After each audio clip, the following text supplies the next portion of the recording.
বিসমিল্লাহির রহমানির রহিম। আসসালামু আলাইকুম। কেমন আছেন আমার প্রিয় দর্শক বন্ধুরা? আশা করি যে যেখানে যে অবস্থানে থাকুন না কেন অনেক অনেক ভালো আছেন, সুস্থ আছেন। আমিও আল্লাহর অশেষ রহমতে আপনাদের সকলের দয় আমি আমার পরিবার নিয়ে আলহামদুলিল্লাহ ভালো আছি।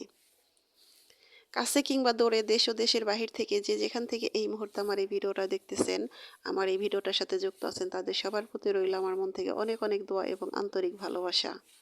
তো বন্ধুরা, ভিডিওর শুরুতে একটা জিনিস চেয়ে নিব, সেটা হলো লাইক। জানি না কোন কোন বন্ধু এই মুহূর্তে আমার এই ভিডিওটার সাথে আছেন। যদি লাইক দিতে ভুলে গিয়ে থাকেন তাহলে মনে করিয়ে দিলাম, প্লিজ একটা লাইক দিয়ে দিবেন।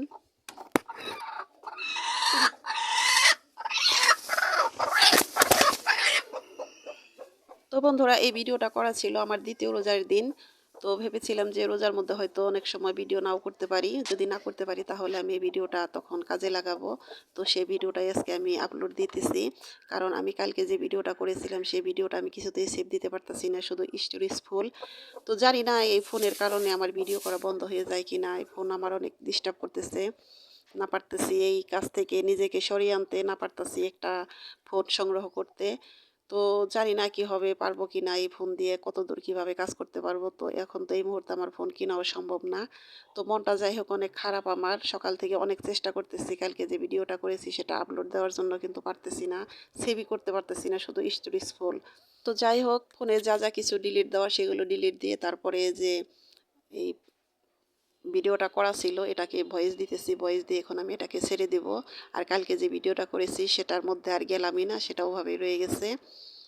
তো বন্ধুরা, এই তো এটা ছিল আমার হলো দ্বিতীয় রোজার দিন। তো দ্বিতীয় রোজার দিন আমি যে কাজগুলো করেছি আমি সেগুলো আমি আপনাদের সাথে শেয়ার করতেছি।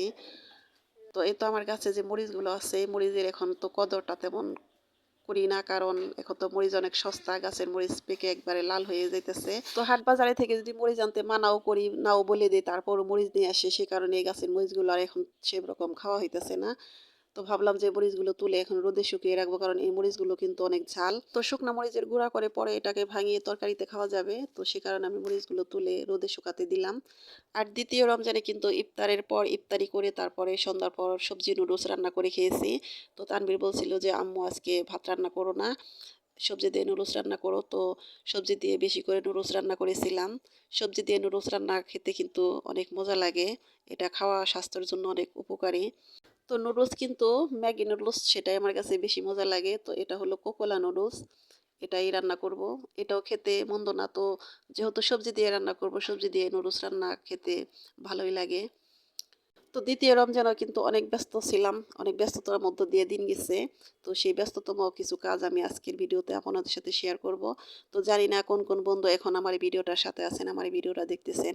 তো বন্ধুরা, একটা অনুরোধ, প্লিজ স্কিপ না করে পুরো ভিডিওটা মনোযোগ সহকারে দেখার অনুরোধ করছি। কারণ একটা ভিডিও বানাতে কিন্তু অনেক পরিশ্রম হয়, আমাদের অনেক কষ্ট করে ভিডিও বানাই, এটা আমরা সবাই জানি, এটা আপনাদেরকে বুঝিয়ে বলার কিছুই নেই।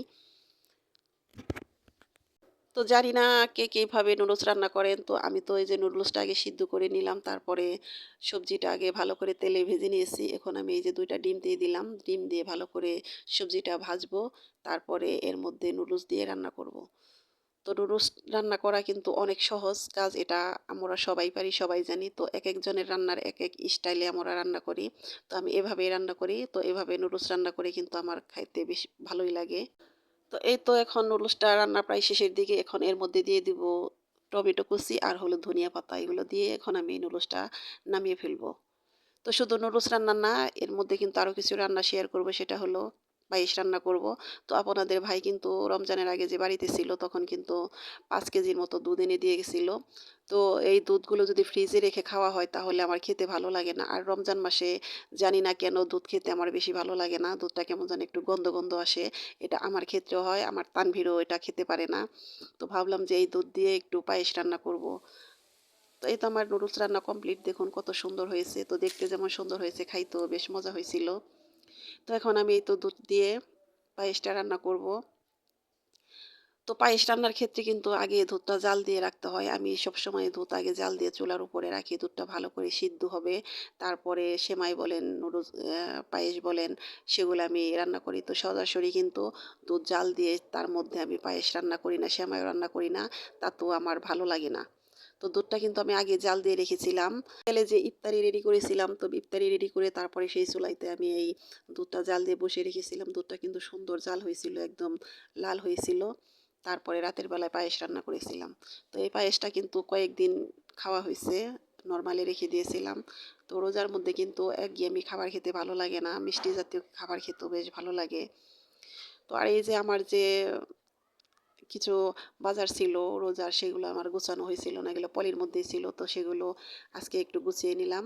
আর এই তো এখন আমরা ইফতারি করব, আজান দিয়ে দিতেছি। আর সাথে আছে হলো গোল, এই গোলটা কিন্তু থাকে, আমার ছেলের অনেক পছন্দ, ইফতারিতে তার গোল লাগবে। তো দুধ খাবে না, শুধু দই আর যদি গোল হয় তাহলেই ভালো। তো আমিও সেরকম, দই আর হলো গোল এই দুটো জিনিসই খেতে পারি, ভালো লাগে।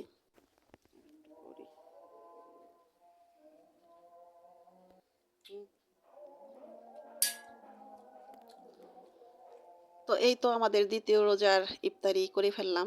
তো ইফতারি করার পর নামাজ পড়ে তারপরে তো কিছু কাজ ছিল, সেগুলো হলো অনেকগুলো কাপড় চোপড় দিয়েছিলাম, শীতের কিছু কাপড় ছিল, সেগুলো ধোয়া হয়েছিল, শুকানো হয়েছে, এগুলো এখন আমি একটু সুন্দর করে গুছিয়ে বাস করে রাখবো। তো জানি না কোন কোন বন্ধুরা এখন আমার এই সাথে আছেন, আমার এই ভিডিওটা দেখতেছেন। তো বন্ধুরা যদি ভিডিওটা দেখতে দেখতে লাইক দিতে ভুলে গিয়ে থাকেন তাহলে আবার মনে করিয়ে দিলাম, প্লিজ একটা লাইক দিয়ে দিবেন। আর বন্ধুরা আমার কথা ও কাজে হয়তো অনেক ভুল আছে, সে ভুলগুলো প্লিজ ক্ষমা সুন্দর দৃষ্টিতে দেখবেন।